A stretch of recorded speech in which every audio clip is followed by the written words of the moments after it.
नमस्कार। बिहार में 27 अपराधियों की रिहाई के बाद पूरे सूबे में कोहराम मचा हुआ है। कोहराम इसलिए मचा हुआ है कि लोगों को लग रहा है कि इसी तरह से अगर दुर्दांत अपराधियों को रिहा करने का सिलसिला शुरू हुआ तो बिहार में जंगल राज की वापसी को कोई रोक नहीं सकता है। और जैसे ही जंगल राज की वापसी होगी, बिहार की सड़कों पर चलना मुश्किल हो जाएगा। कोई भी बेटी सुरक्षित नहीं रहेगी, कोई अधिकारी सुरक्षित नहीं रहेगा, कोई बेफिक्र होकर घर से बाहर नहीं निकल पाएगा।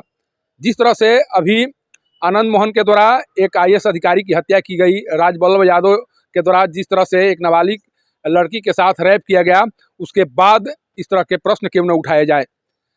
अपने नफे के लिए जिस तरह से 27 दुर्दांत अपराधियों को रिहा करने का निर्णय लिया गया है, वो बिहार के हित में नहीं है। भले ही राजनीतिज्ञों के हित में हो, लेकिन यहाँ के लोगों के हित में नहीं है। कारण कि अगर इस तरह से अपराधी रिहा होते रहें तो तय मानिए कि जिस तरह से 1990 के दशक में खुलेआम अपराधियों के द्वारा सड़कों पर तांडव किया जाता था, उसी तरह का सिलसिला एक बार फिर शुरू होगा। और जब वो दिन फिर से वापस होगा तो बिहार में रहना मुश्किल हो जाएगा।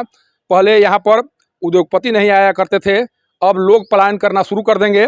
और जब पलायन होगा तो बिहार की जो स्थिति होगी उसकी कल्पना की जा सकती है, उसे समझा जा सकता है। बिहार के मुख्यमंत्री के स्तर से इन अपराधियों को रिहा करने का एक तरह से निर्णय लिया गया है, कारण कि गृह विभाग उन्हीं के पास है और कहीं ना कहीं उन्हीं के स्तर से निर्णय लिया गया, जिस निर्णय के बाद 27 अपराधियों को रिहा किया गया।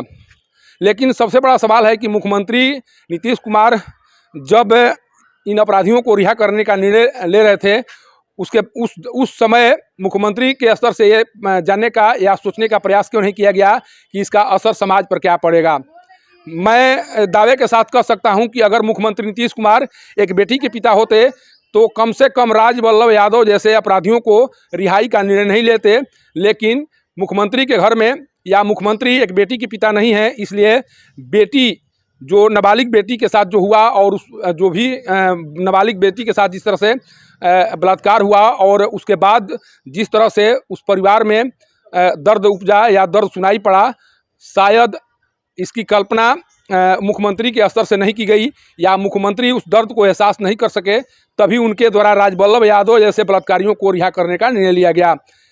मैं ऐसा इसलिए कह रहा हूं कि एक बेटी के पिता होने का दर्द वही जज समझ सकता है जिसके घर में बेटी है, या जब किसी बेटी के साथ कुछ होता है उसके बाद एक बेटी के पिता ही वो अनुभव कर सकता है।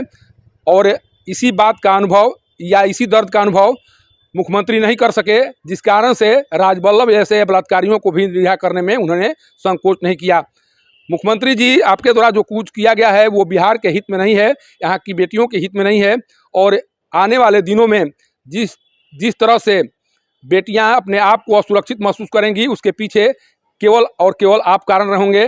कारण कि आप राजबल्लभ को आज़ाद कराकर उन्हें रिहा करके राजनीतिक लाभ जरूर ले सकते हैं, लेकिन उन बेटियों को सुरक्षित नहीं कर सकते हैं जो बेटियां ऐसे अपराधियों के चंगुल में हमेशा अपने आप को असुरक्षित महसूस करती हैं, या जिन बेटियों पर अपराधियों की हमेशा कुदृष्टि रहती है।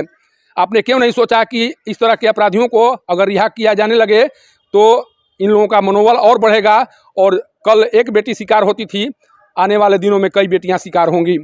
आपने जब आनंद मोहन को रिहा करने का निर्णय किया जा रहा था आपके स्तर से, तब क्यों नहीं सोचा गया कि ऐसे दबंग अपराधियों के द्वारा एक दिन जी कृष्णैया जैसे IAS अधिकारियों की हत्या की गई थी, IAS अधिकारी की हत्या की गई थी।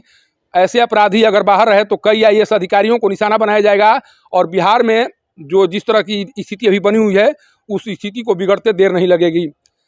आपने शायद उस बेटी के दर्द को नहीं समझा, जो दर्द नाबालिग बेटी के साथ बलात्कार के बाद उपजा था।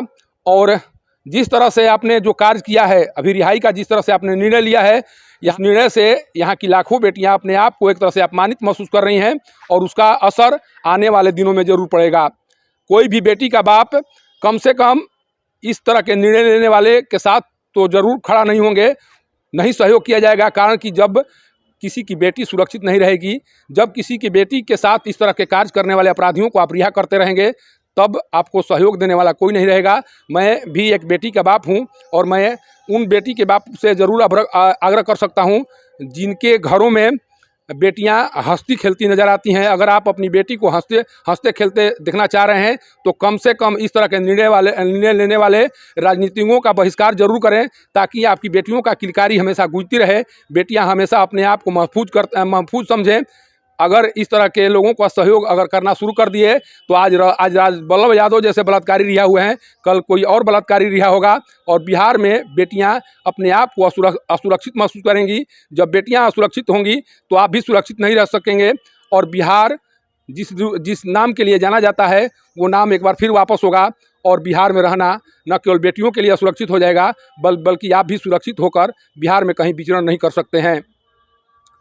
सासाराम से पब्लिक न्यूज़ के लिए सत्येंद्र चौबे की रिपोर्ट।